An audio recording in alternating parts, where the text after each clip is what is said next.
Hello everyone, Gis here. A while ago, back in 2014, I converted a Hydra sculpted by Sandra Garrity into a 5-headed dragon. Since I didn't make a video at that time, I decided to prepare a slideshow with the pictures I took during the work in progress. I started with the metal version of the Hydra from Reaper Miniatures. I dug the boneyard in search of replacement heads and suitable wings. The boneyard was still a thing at that time. After consideration, I chose the following heads: Ebon's Wrath head and neck for the Black Dragon's head, Blightfang's head for the Green Dragon's head, Diabolus's head for the Red Dragon, Stormwing's head for the Blue Dragon, and Caramore's head for the White Dragon's head. Caramore is now out of production, and the other dragons are only available in Bones plastic. Alright, let's get started.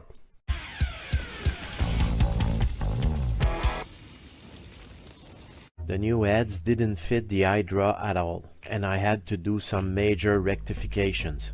For the Red Dragon, I tried the Dragon of Fire head and neck, but they were too small. So instead, I used Diabolus's head. For the White Dragon, I thought of using Deathslede's head, but its head is attached to the body part, and it was too expensive for my project. So I used Caramore's head instead. I was confident that Ebon's Wrath's head and neck would fit perfectly. I had to cut off one of the Hydra's head to fix the Black Dragon's head in place. It is said that when you cut off one of the heads of a Hydra, another will grow. That's exactly what happened.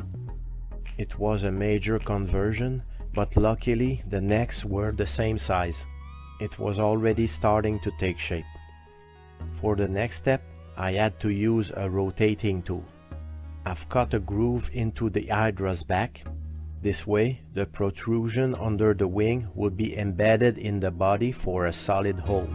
I used the Dragon of Fire wings since they were the right scale to match the Hydra's body. After some fine work, the wing ended up perfectly flush to the body. I prepared all the parts before gluing anything. Here are the tools I used. And here's the trophy room. It's interesting to see the size difference between the heads. As you can see on the right, I already removed Caramore's horns. The moose antler on the top were Caramore's frills. I'll trim them to fit on Diabolus's head. The left wing fits well even with the neck in place. However, while adjusting the second wing, I realized that I needed to bend one of the necks so it wouldn't touch the central head. I used a C-clamp to hold the neck on my working bench and a plier to bend it. I protected the neck with thick, absorbing paper. After bending and testing the parts together a few times, I got it to the right shape. I then tested, cut, grinded, adjusted, checked, drilled, bent and tested again and again to make the 17 pieces fit together the best I could.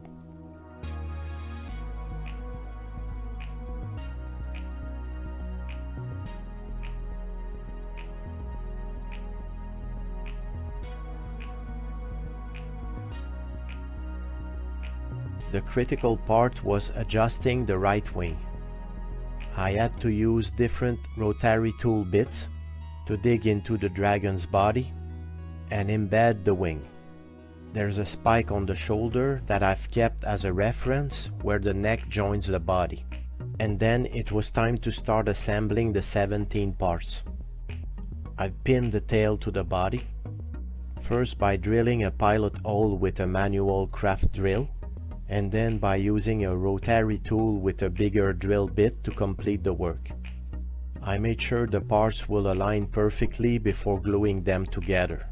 I used 2-part epoxy glue to fix them in place. It takes what it takes. Elastic and sticky tack, everything is good in order to hold the parts together while the epoxy hardens. Remember the moose antlers, Caramore's frill?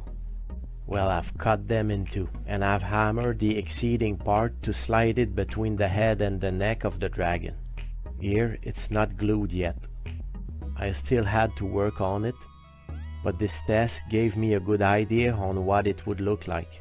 After a few more tests, I went ahead and fixed the frills in place. Next, I fixed the black dragon's head and then the red dragon's head to its neck.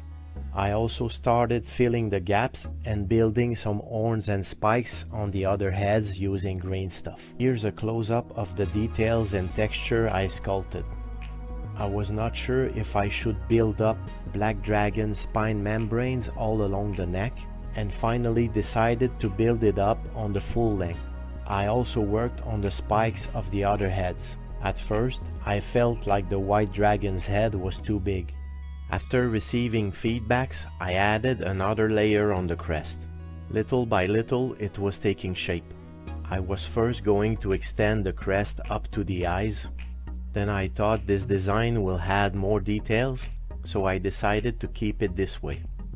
I also added more details on both sides of the black dragon's neck. While the green stuff was curing, I cleaned the leftover Hydra heads and the Dragon of Fire head and neck. First, I wanted to use the Dragon of Fire head for the red dragon. However, after comparing the heads, I opted for Diabolus's head, since the Dragon of Fire head was a little too small. At that time I thought I would keep the heads to decorate the base of a hero or another project. I finally used the Dragon of Fire head on my Return of the Heroes diorama. I still need to find a good use for what's left of the Hydra. Afterward, I did some adjustment before assembling the first wing.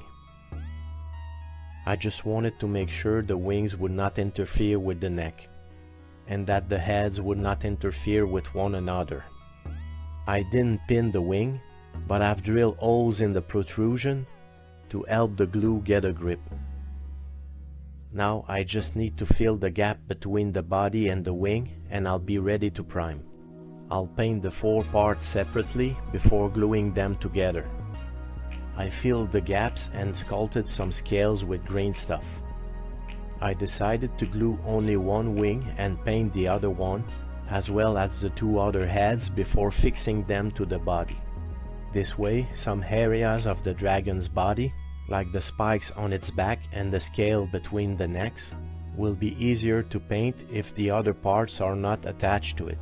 So I've drilled holes and glued wooden stick under the neck to make it easier to hold them without risking any damage to the paint.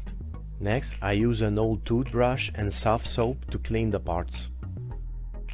After washing the parts, I started wondering if I should use black or white primer. I went ahead and primed everything in black, and then primed the white dragon's head and neck with white primer. After priming, I've noticed some molding residue I've left behind. I had to clean them before going further. At this point, I was ready to start painting.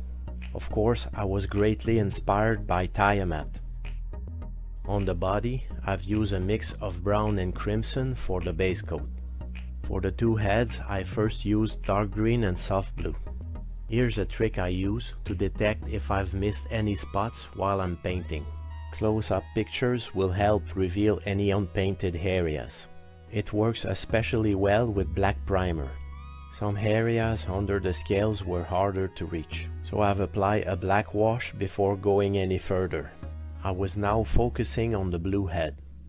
I started highlighting the scales with various tones of blue. I then painted the mouth blood red and the spikes and scales under the neck brown. Then I highlighted the spikes and the neck scales with successive layers of orange and tan leather. Same thing for the green head. I highlighted the scales with various tones of green. I painted the mouth blood red and the spikes and scale under the neck brown. Like for the blue head, I highlighted the spikes and neck scales with successive layers of orange and tan leather. Next, I dry brush a mix of crimson and blood red on the body scales. Then a thin layer of pure blood red. After I was done with the left side, it was easy to see the evolution. I painted the spikes and the claws brown, and then the belly scales.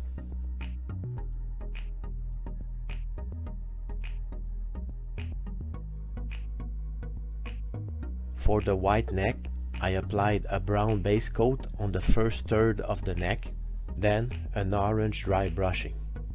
After, I applied successive layers of tan leather mixed with pure white, and a final pure white highlight. Next, I worked on the maw and teeth, highlighting them with ivory. I also highlighted the spikes with ivory. I then apply a mix of blood red, fresh blood and lava orange on the body and the wings, and I also base coated the white dragon's head with pure white and mostly completed the red dragon's head. After, I've applied a lead blue wash and a light soft blue wash on the white scales. I then glazed the scale edges with pure white to ensure a smooth transition between colors. I completed the eyes with a sapphire blue blend, a slight nightmare black underlining and reptilian pupils.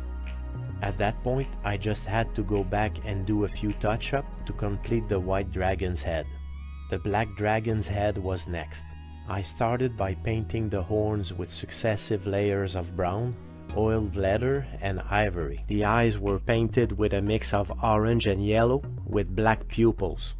I only applied dark gray to slightly highlight the skin. I used olive on the spinal membranes and highlighted the edges with a mix of olive and tan leather. Reaching the last stretch before assembling the wings and the two heads, I now highlight the red scales with a mix of red and orange. I like that strong red color. It contrasts beautifully with ivory. I added a light orange highlight on the black head as well. I'll now paint the membranes of the wings. For the outer surface of the wings, I use the same colors as the body scales. I apply successive layers of pure black, brown, crimson, gory red, and then highlight the edges with a mix of blood red and orange, and finally pale orange. For the underside, I first cover a few spots where the black primer was removed, then apply 2 layers of pure lava orange. After, I've applied successive washes starting with brown, crimson red, and gory red. I then highlighted the texture with a mix of pale orange and pure white, before repainting the wing's fingers with a mix of brown and crimson. I did the same on both wings. It's easier to compare and adjust the color when one of the wings is not glued to the body. It was also easier to manipulate and paint the model with the wings flat on the desk. Next, I took the highlights a step higher by applying a pale mix of orange and yellow. I also painted veins to complete the effect. After, I begin the delicate process of fixing the 2 other heads and the wing in place. I remove all the primer and the paint from the surface that will be in contact with the glue to ensure optimal adherence. I then glue the necks one by one, waiting long enough so that the glue will harden properly. I had to find an ingenious way to hold the blue head in place while the glue was hardening. In the end, the pieces fit together so well that I didn't have to fill any gaps on the top side. However, I noticed the tone of the scales under the red neck was darker than on the 2 other necks. I adjusted that later. First, I filled the gaps with grain stuff and sculpted scales to create a smooth transition. I then apply a black base coat over the green stuff.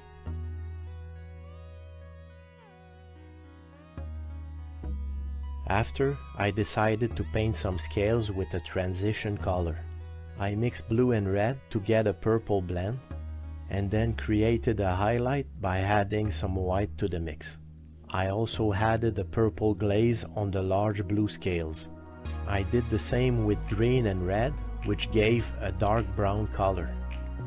I then finally highlighted the green and brown scales with a mix of orange and yellow. Next, I glued the last part in place and filled the gap with green stuff. I then painted the joint at the base of the wing by first applying a black base coat then a crimson and orange dry brushing on the scales, 2 layers of lava orange, and a gory red wash on the membranes, and that was it. Here are the final picture I took when I finished painting the model in 2015. I probably worked about 100 hours on this project. And now I'd like to build a display base to show it off in all its glory. This could very well be the subject of my next video. If you enjoyed this video, like, subscribe, and until next time, thanks for watching and take care.